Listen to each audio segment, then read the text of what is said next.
Salam salam sama gars mi sportif inconditionnel di football Chelsea Real de Madrid 2-0 donc ñu Frank Lampard yi nag mujj ñu jëlee dara lu dul benn défaite fële ca Santiago Bernabéu 2-0 défaite boo xamante ne bi d'ailleurs sax peut-être mën nañ ne xaw na leen a condamné ci li nga xamante ne bi nag mooy seen match retour bi bon on ne va pas dire que ne Chelsea du qualifié tout est possible mais instant bi ñu toll moom chance yi côté Real de Madrid la ëppee. On ne va pas dire que c'est une surprise là, ce n'est pas une surprise du tout que Chelsea jëlee défaite fële ca Santiago Bernabéu mais nag vraiment moi de ma part personnelle maa ngi doon xaar match bu gën a musclé nii match bu gën a métti nii mais nag faut aussi accepter que ne nag il y a des détails yoo xamante ne bi ci biir match bi nag peut-être ñoo xaw a gën a yombalal victoire bi ñooñu di waa Real de Madrid notamment ce rouge bi nga xamante ne bi nag encaissé nañ ko à la 59e minute mais aussi sorti wu ko nga xamante ne bi mooy Kalidou Koulibaly ci li nga xamante ne bi nag mooy match bi ginnaaw ba nga xamante ne bi nag moom blessé na mais nag en tout cas lu ci mën di am rek d'entrée depuis ba nga xamante ne bi nag commencé nañ match bi directement nag le Real a pris les choses en main gis nañ carrément que ne nag Real Madrid tey il était carrément supérieur au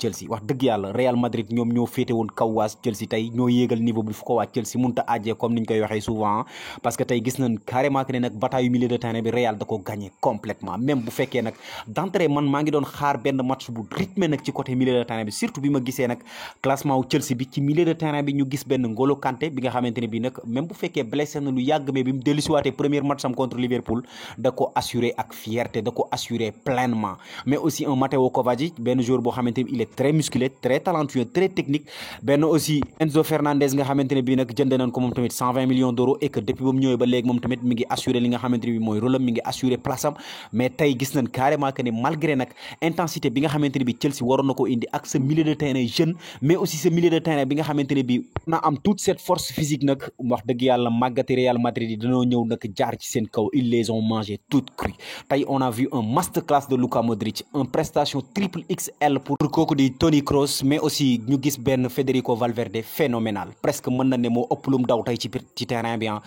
il parcourt des kilomètres ce gars là presque mën na ne il est infatigable ci récupération yi ci deuxième ballon yi mais aussi ci li nga xamante ne bii nag mooy construction bi surtout nag bal yi nga xamante ne bi des fois day jëm ci kanam donc nag wax dëgg yàlla Carlo Ancelotti gisaat nan Federico Valverde bi nga xamante ne bii xamoon nañ ko bu njëkk même bu fekkee nag excentré bi ñu ko doon football carrément doon na ko réussir ay jamono mais tolloon na benn instant nag mi ngi doon commencé di perte impact bi nga xamante ne bi mi ngi ko doon am ci attaque Real Madrid bi et que nag vraiment Real Madrid seen attaque bi soxla woon na nag benn excentré de très haut niveau wala boog benn excentré boo xamante ne bii nii loolu lañ ko formé pour muy mën di def nag ay différence ci kanam tey gis nañ ko ak kooku di Rodrigo ak nag impact bi mu am ci match bi mais aussi Asensio bi mu duggee ci match bi ak impact bi nga xamante ne bi am na ko contrairement à benn Federico Valverde boo xamante ne bi peut-être bu footballé dana dox certes mais impact am ci milieu de terrain bi lañ koy gën di sentir parce que toujours dafay wàcc di dimbale ci milieu de terrain bi parce que c'est dans son ADN milieu de terrain défensif la peut-être mën nañoo ko tuddee noonu donc toujours dafay daal di répliquer ci milieu de terrain bi mais une fois nga football loo ko à son poste da ngay gis vraiment potentiel bi nga xamante ne bi mi ngi koy apporter donc tey mën na ne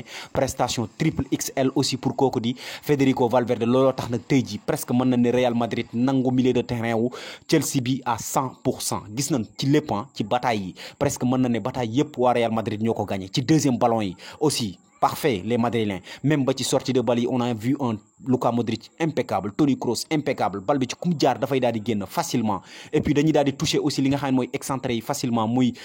Vinicius muy kii di Rodrigo dañ leen daal di toucher facilement et que nag facilement dañuy daal di mën a créer ay occasion aussi tey damay saluer dispositif tactique bi nga xamante ne bi nag kii di Carlo Ancelotti mettre na ko en place muy ce vraiment pressing bi nga xamante ne bi dañ koy monter très haut ce pressing du Real Madrid parce que tey gis nañ ne dès que dañu perte bal bi rek les 2 3 4 secondes yi nga xamante ne bi dañuy suivre ci perte bi nga xam ne perte nañ ko bal bi rek dañuy dem au pressing coûte que coûte pour jéem a nag récupérer li nga xamante ne bi mooy bal bi déjà sax gis nañ ne waa Chelsea perte nañ ay bal yu bëree ci situation boobu des fois même da doon jafe trop nag pour ñu ressortir bal bi facilement des fois da doon jafe trop pour défenseurs yi Chelsea yi daal di retrouver connexion bi war a am seen diggante ak notamment seen milieu de terrain yi nga xamante ne bi ñoo war a génne bal bi facilement wala boog seen latéraux yi nga xamante ne bi tey dañ leen doon utiliser comme des excentrés des fois gis nañ Reece James peut-être attaque yi nga xamante ne bi am na ci Chelsea tey yëpp presque ci côté la jaar et que moom moo ko mené notamment ce premier centre bi nga xamante ne bi adressé na ko kii di Raheem Sterling et il a fallu un très grand courtois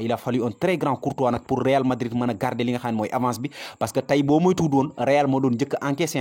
loolu moo nekk nag importance li mooy prouver que ne pour nga gagner Ligue des Champions wala yenn trophée yi il va falloir nga am un gardien de très haut niveau ci say camp parce que tey dès la première minute Real Madrid mënoon na encaissé premier but et là mënoon na jafe pour waa Real Madrid ñu daal di dellu si waat ci li nga xamante ne bi mooy match bi mais dès que loolu loolu passé gis nañ ne le Real Madrid a maîtrisé le match 90 minutes maîtrisé nañ ko du début à la fin et ils ont été impitoyables presque mën na ne sax score bi mënoon na gën a lourd lii parce que ak rouge bi nga xamante ni bi waa Chelsea jël nañ ko Real bu pompé woon ci seen kaw bu gënoon a pompé ci seen kaw aussi Vinicius doon utiliser apport bi nga xamante ni bi doon na ko am yëpp wala boog bal yi mu doon am yëpp mu ko doon jéem a négocier comme il le devait Real mënoon na am lu ëpp 2 buts mënoon na am 3-4 buts pour nag plier complètement le match parce que il faut que me rappeler quoi le match n'est pas encore plié oui parce que soirée Ligue des Champions moom habitué nañ di ci gis ay rebondissement et puis 2-0 du score boo xamante ni bii nag wax dëgg yàlla bu naan kenn mënu ko remonter la wala boog bu naan Chelsea mënu ko remonter la mais nag il faut que ñii di Chelsea bu fekkee bëgg nañoo remonter nag li nga xam mooy score bi ñu soppi doxalin bu baax a baax a baax parce que pour man pour nga battre équipe bii di Real Madrid version Ligue des Champions bien évidemment parce que Real Madrid peut-être man dama naan ñaari xar kanam la yor parce que boo xoolee Real bi football ak Villarreal deuxième mi-temps bi mu produire ak Villarreal xool Real Madrid bi da nga naan c'est diamétralement opposé boo xoolee Real Madrid bi football contre Barcelone avant que mu koy dóor match ba mu ko njëkkoon ba ko Barça mujjee dóor nga xoolal Real Madrid bi da nga naan c'est vraiment différent oui c'est vraiment différent donc Real Madrid peut-être des fois ñaari xar kanam lay wone mais bu indee xar kanamu Ligue des Champions bi moom pour nga battre ko il va falloir impérativement nag nga am noo xamante ni bi da nga koy doxee ba ca njëkk nag mooy bataille yu milieu de terrain bi il va falloir nga gagner ko kii di Modric kii di Toni Kroos boo bëggee gagner Real de Madrid il faut pas que ñuy nekk à l'aise il faut que nga leen di secouer il faut que faute yi bari ci ñoom il faut que nga empêcher seen connexion mais aussi connexion Karim Benzema ak kii di nag Vinicius Junior il va falloir impérativement tamit nga koy jéem a empêcher muy bañ a am yenn yenn connexion yi entre ñoom ñaar c'est déboulé yi nga xamante ne bii nag kii di Vinicius da koy am parce que tey gis nañ ko à plusieurs reprises Vinicius day déboulé ci kanam il a complètement fumé tey kii di Wesley Fofana Reece James j'en parle même pas ñoom ñaar ñëpp presque da leen di fumé bu dikkee day jàll comme pas possible peut-être même dafa amul maîtrise pour nag finir très bien ses ballons mais sinon score bi mënoon na gën a yaatu nii donc il va falloir impérativement ñu mën a canaliser kii di Vinicius parce que danger numéro 1 au Real Madrid Vinicius la bu doxul impérativement da ngay gis ne Benzema day am du problème pour nag mën a am ay bal ci kanam et que bu Benzema amee problème pour am ay bal peut-être mën nga ne bii dana jafe loolu waa Real Madrid donc connexion boobu il va falloir impérativement nga jéem ko dagg jéem a mettre la pression sur Vinicius comprendre comme des fois ni ko Araujo daan def di ko secouer di ko jéem xam nga mooy loolu être agressif sur l'homme et puis empêcher connexion bi entre Benzema ak ko nga xamante ne bii nag mooy Vinicius mais boo jouer simple ci ñoom ñaar ñuy am connexion di déggoo normal non pour mu bañ a dugal wala mu bañ a def passe décisive ce serait difficile parce que Real Madrid bu dox gagné complètement Vinicius dana dugal wala mu def passe décisive tey la preuve def na 2 passes décisives même bu fekkee dugalul def na 2 passes décisives et que Benzema aussi dugal na benn but ça prouve carrément que ne nag offensive Real Madrid yëpp day reposer ci ñaari hommes yooyu et que nag tey ji Chelsea dañu raté loolu donc match retour bi je pense que jàngat bi njëkk bi Lampard war a def mooy jéem a empêcher cette connexion bi nga xamante ni bi nag moo war a am entre Vinicius ak ko nga xamante ni mooy Karim Benzema mais aussi bataille milieu de terrain bi mu jéem ko gagner coûte que coûte après loolu nag mu daal di réfléchir à un plan d'attaque pour nag mën a nag jéem a empêcher wala boog jéem a inquiéter défense Real Madrid bi bëttu ko jéem a dem dugali parce que 2 buts la war a remplir sans pour autant mu encaisser bu encaisser benn dafay daal di gën a compliqué ci moom il va falloir mu marquer 3 buts bien à part loolu nag à part technique ak maîtrise waa Real de Madrid ak vraiment cette technique bi ñu am cette expérience bi nga xamante ni bi joueur am yi am nañ ko li nga xamante ni bi gën a compliquer le match bi pour ñooñu di waa Chelsea tey dama koy waxaat muy cette sortie de Kalidou Koulibaly muy nag Kalidou Koulibaly xam nañ carrément mooy que ne mooy assurance su défense su Chelsea vraiment Kalidou Koulibaly depuis un certain temps maintenant bu nekkul ci défense su Chelsea bi da nga ko ci sentir bu baax a baax même bu fekkee nag Thiago Silva c'est un excellent défenseur mais vraiment respect bi nga xamante ni bi Kalidou Koulibaly mi ngi koy inspiré ci défense su Chelsea bi ak nag caractère bi nga xamante ni mi ngi koy àndal tey gis nañ ko ci benn course boo xamante ni bi am na ko ak Rodrigo franchement au départ da ngay xam ne Rodrigo bon moo amoon position bi te ñun ñëpp xam nañ que ne Rodrigo Kalidou Koulibaly gënu koo gaaw mais gis nga ak caractère bi ak respect bi mu àndal bi mu ñëwee dafa daal di nangu bal bi facilement donc bi mu génnee à la 54e minute ça a compliqué les choses parce que nag wax dëgg yàlla ça a posé kii di nag Frank Lampard mu choisir beneen 3e défenseur là le choix s'imposait soit mu changer tactique de jeu soit mu daal di maintenir le même tactique de jeu mais indiwaat beneen défenseur et là je pense que dafa jël mauvaise décision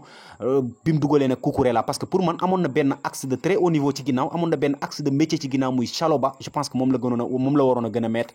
te bi mu defee aussi bon Cucurella gis na ne presque but bi ci moom la carton rouge bi autant pour moi ci moom la jaare parce que biñ jëlee bal bi moom moo fa waroon a ne mais il a obligé kooku di Ben Chilwell mu dikk def faute bi parce que Rodrigo devancé na ko déjà deuxième nag point faible bi wala boog deuxième mbir mi nga xamante ni moo compliqué le match bi muy ce carton rouge de Ben Chilwell pour man Ben Chilwell il a été con warutoon a def li nga xam ne mooy faute bi dafa waroon a may occasion kii di Kepa mu daal di réaliser arrêt bi pourquoi pas même mu dem gêner li nga xamante ni bi mooy action bi ak Vinicius mais faute boobu xam na bu baax que ne nag bu ko defee foofu day jël carton rouge parce que situation dernier défenseur la et que day empêcher benn action boo xamante ni bi mën na mener à un but donc mënoon na bàyyi action bi mu dem de toutes les façons même bu Real marqué woon à 2-0 mënoon nañu ñëwaat à 11 contre 11 Chelsea mënoon na maîtriser match bi mu des foofu wala boog même pas dem dugal yi quoi mais nag bi mu jëlee carton rouge foofu vraiment on sent que mooy loolu quoi c'est la panique parce que ci benn défense bu fekkee yow génn nga ci ñaari joueurs yoo xamante ni bi ñoom ñaar ñëpp dañoo am benn importance bi vraiment da ngay xam ne fébrilité dafay daal di am loolu moo war a indil li nga xam ne mooy troisième bi avec un combinaison facile Asensio ñëw di def li nga xamante ni mooy différence bi donc tey je pense que nag ñii di waa Chelsea ils n'ont pas démérité mais le Real a été trop fort amis sportifs inconditionnels du football lan moo nekk seen i réaction wala bokk lan moo nekk seen gis-gis ci match bi nga xamante ne bi Chelsea réalisé na ko mais aussi merengue yi nag réalisé nañ ko et aussi sama question du jour mooy yéen nag ban demi-finale ngeen gis instant bi muy profilé wu parce que tamit am na demi-finale buy xeeñ mais est-ce que yéen boobu ngeen bëgg Real Madrid Manchester City parce que ils sont bien partis nag pour nag dem ci li nga xamante ni mooy demi-finale et que nag rimeeku quart de finale daaw la buñ ko fàttee rimeeku quart de finale daaw donc nag je pense à mon humble avis que ne nag match bu nara neex lay doon Real Madrid Manchester City c'était tout pour aujourd'hui sama gars yi leen chaîne seen C5 Info di wax toujours ne bu dee gan nga ci page maa la invité que nga abonné wu nga activer cloche de notification pour bañ a rater benn vidéo ci vidéo ñu dugal aussi mën nga def sa réaction ci commentaire yi gars yi abonné leen ngeen like vidéo yi bul fàtte dem Facebook ak Instagram aussi yokku ñu doole suñu page yi nekk foofu lien yi ngi ci description bi merci et à très bientôt sama gars yi